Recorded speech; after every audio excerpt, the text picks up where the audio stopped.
Hello everyone, welcome to my channel. आज हम MSc chemistry का मोस्ट इम्पॉर्टेंट टॉपिक पढ़ेंगे, ऑस्मोटिक प्रेशर क्या होता है। ठीक है, तो ऑस्मोटिक प्रेशर के अंतर्गत हम सबसे पहले ऑस्मोसिस के बारे में जानेंगे। ठीक है, मतलब परासरण क्या होता है। विलायक का अर्धपारगम्य झिल्ली में से होकर विलयन मतलब सॉल्यूशन में प्रवेश करने की क्रिया को परासरण कहते हैं। विलायक का अर्धपारगम्य झिल्ली में से होकर, मतलब जो विलायक रहता है उसका अर्धपारगम्य झिल्ली से होकर सॉल्यूशन में प्रवेश करने की क्रिया को परासरण कहते हैं। जैसे इसका यहाँ पे स्ट्रक्चर बना है, एक टब टाइप का बना है, उसमें एक बीच में अर्धपारगम्य झिल्ली रखा गया है। एक साइड हमारा सॉल्यूशन है और एक साइड हमारा सॉल्वेंट है। देन इसमें वाटर है और शुगर वाटर सॉल्यूशन। इसलिए इसका परिभाषा है कि जो विलायक का अर्धपारगम्य झिल्ली से में से हो करके सॉल्यूशन में प्रवेश करने की क्रिया को परासरण कहते हैं। जैसे सॉल्यूशन जो होता है वो विलेय प्लस विलायक से मिलकर के बना होता है। जैसे सॉल्यूशन बराबर विलेय प्लस विलायक।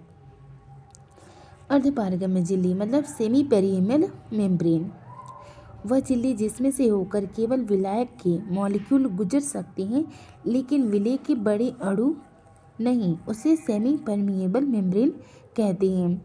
ये मेम्ब्रेन टू टाइप के होते हैं। पहला है प्राकृतिक अर्धपारगम्य झिल्ली, दूसरा है कृत्रिम अर्धपारगम्य झिल्ली। प्राकृतिक अर्धपारगम्य झिल्ली में एनिमल एवं प्लांट मेम्ब्रेन, जो कि एनिमल एवं प्लांट की सतह के ठीक नीचे पाई जाती है, जैसे चर्मपत्र, बकरी का यूरिनरी ब्लैडर। कृत्रिम अर्धपारगम्य झिल्ली, जब एक संरद्र पात्र में पोटेशियम फेरोसाइनाइड एवं कॉपर सल्फेट के जलीय विलयन को मिलाया जाता है तो कॉपर फेरोसाइनाइड का जिलेटिनी अवक्षेप पात्र के सूक्ष्म छिद्रों में भर जाता है, जो सेमी परमिएबल मेम्ब्रेन का कार्य करता है। ऑस्मोटिक प्रेशर परासरण दाब, जैसे कि एक विलयन है और मतलब विलायक और विलयन है, उसमें से एक प्रेशर विलयन रखा गया है, एक साइड विलायक रखा गया है, उसमें बीच में एक अर्धपारगम्य झिल्ली रखा गया है। जैसे ही इसको प्रेशर देते हैं, जैसे पी है, जैसे कि एक आयताकार पात्र को अर्धपारगम्य झिल्ली द्वारा दो भागों में बांट देते हैं।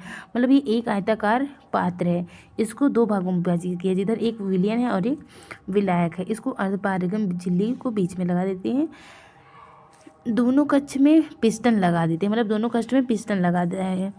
एक भाग में विलयन तथा दूसरे भाग में प्योर वाटर रखा जाता है।